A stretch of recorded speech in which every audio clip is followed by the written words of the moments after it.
Wheat powdery mildew is a worldwide disease which is distributed in all major wheat-producing countries. It mainly damages the leaves, leaf sheaths, stems, and ears of wheat, and seriously affects the yield and quality of wheat. Wheat powdery mildew was first found in Jiangsu province in 1927 inches China, and then gradually occurred in southwest provinces and some coastal areas. Since the 1972, with the popularization of dwarf wheat cultivars and the improvement of water and fertilizer conditions, the area and scope of this disease have been expanding and spreading to northern wheat regions. By 1990, it peaked, affecting an area of 180 million mil. Subsequently, it was highly concerned by the prevention and control authorities at all levels. By 2014, the annual occurrence area was about 80 million mil. From 2015 to 2018, the occurrence trend of wheat powdery mildew in China was more serious, and the situation was not optimistic in terms of prevention and control. Wheat powdery mildew occurs in more than 20 provinces and cities. It is the most important wheat disease in the northern winter wheat regions and the Huanghuai winter wheat regions, and the second most common disease in the middle and lower reaches of the Yangtze River and the wheat-producing areas of southwest China after scab or stripe rust. In general, the wheat yield may be reduced by 5 to 10% when it occurs, when it is epidemic, and their infectivity can only be maintained for 3 to 4 days. What are the main symptoms of wheat powdery mildew? It mainly damages leaves, but also leaf sheaths, stems, and ears. At the initial onset, 1 to 2 millimeters white mildew spots appear on the surface of leaves, and then gradually expand into nearly round or oval ones. There is a layer of white powder on the surface of the mildew spots, but it cannot be rubbed off by hand or blown off by the wind. In severe cases, the spots form a large white to gray mildew layer, sometimes with small black particles, cleistocecia, about the size of a pinhead scattered on it. After being damaged, leaves suffer from chlorosis, turn yellow or even wither. Generally, the lower leaves are more seriously damaged than the upper ones, and the back is more serious than the front. Some powdery mildew is pink-white, some is pastel yellow, and some is charcoal gray. When powdery mildew is serious, it will affect the wheat heading in the later stage. When kernels and glooms are affected, they will wither, which makes the kernels less plump or even rotten, affecting the yield. Its teleomorph pathogenic bacteria are Plumeria graminis, falling into Plumeria spp, Ascomycotina, and those anamorph ones are Oidium monilioides, falling into Oidium spp, Deuteromycotina. This pathogen is surface parasitic bacteria, which grow on the host plant and are colorless, and only use haustoria to absorb nutrients from the host cells. The hyphae vertically generate conidiophores upward, and the base expands into a ball. There are conidia on the conidiophores, generally 6 to 7 to more than 10. Conidia are unicellular, colorless, or void, with short lifespan, and their infectivity can only be maintained for 3 to 4 days. The small black particles in the fungal layer are the cleistocecia of the pathogen. The cleistocecia are black and spherical, with hypoplastic filiform accessory filaments outside and 9 to 30 asci inside. Each ascus is oblong, containing 8 or 4 ascospores. The ascospores are oval, colorless, and unicellular. After oversummering, they first infect autumn seedlings in the overwintering area, and then generate conidia, spreading to the nearby wheat fields. The conidia may also spread to a non-overwintering area by means of upper air wind. They overwinter in the form of mycelia or conidia on leaves or leaf sheaths at the lower part of the plant.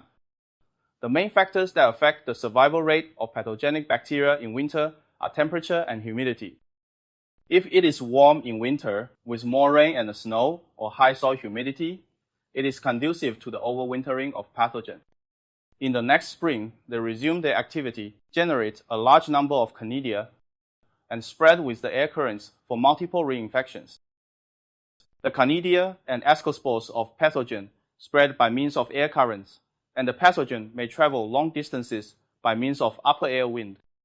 The disease is severe at 15 to 20 degrees Celsius and relative humidity higher than 70%, and the infection may be completed within 1 day. However, excessive humidity and rainfall are not conducive to the formation and spreading of conidia. When the infection by pathogen is completed and the parasitic relationship is established, the mycelia grow and differentiate to form conidiophores and generate a large number of conidia, which fall off upon maturity and spread to the surroundings via air currents, causing multiple reinfections. The incubation period of powdery mildew is very short, only 3 days at 21 to 25 degrees Celsius. And reinfection is very frequent throughout the growth period. In production, factors such as early sowing, dense planting, excessive application of nitrogen fertilizer or low-lying terrain, and poor drainage aggravate the occurrence of this disease. Water shortage, excessive drought, and reduced disease resistance of wheat also make the disease more serious. How does the wheat powdery mildew pathogen oversummer? At present, it is considered that there are 2 ways. One is to oversummer with conidia on volunteer wheat seedlings in areas with low summer temperature. The mean temperature of the hottest 10 days is not greater than 24 degrees Celsius.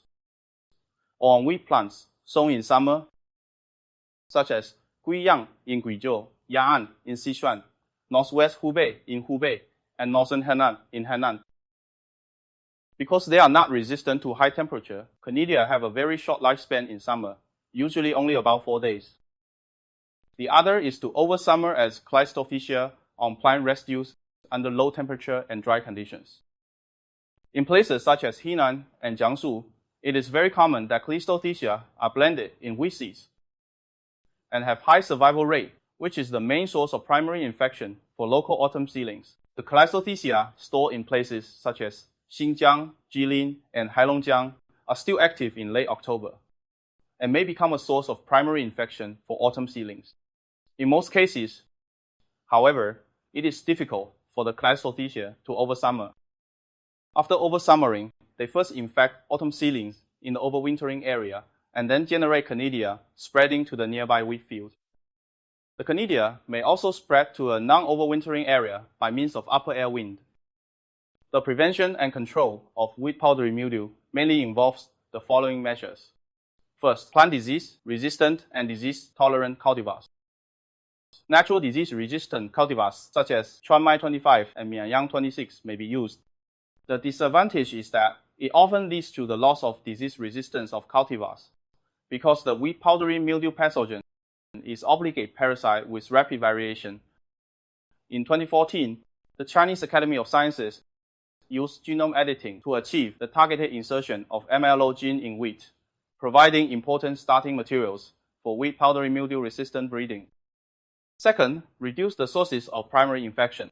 The conidia on volunteer wheat seedlings are the main source of primary infection for autumn wheat seedlings. Therefore, the volunteer wheat seedlings before wheat sowing in the oversummering area of wheat powdery mildew should be eliminated as much as possible in order to reduce the source of bacteria and the incidence of autumn seedlings.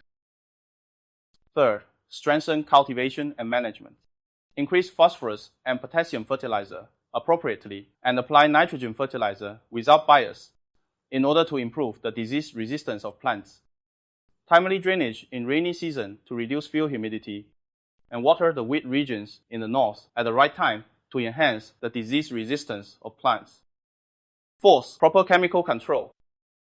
Seed dressing can be the same as wheat rust, which may prevent and control autumn seedling diseases. When the rate of diseased plants suffering from wheat powdery mildew reaches 15%, or that of diseased leaves reaches 5%, use 50% duobar wettable powder diluted 900 times per mil for foliar spraying, or 15% tridimethorn wettable powder 120 to 150 grams per mil, or 25% tridimethorn wettable powder 50 grams per mil, to be sprayed once every 6 to 7 days during the period of onset, and once every 7 to 10 days for prevention.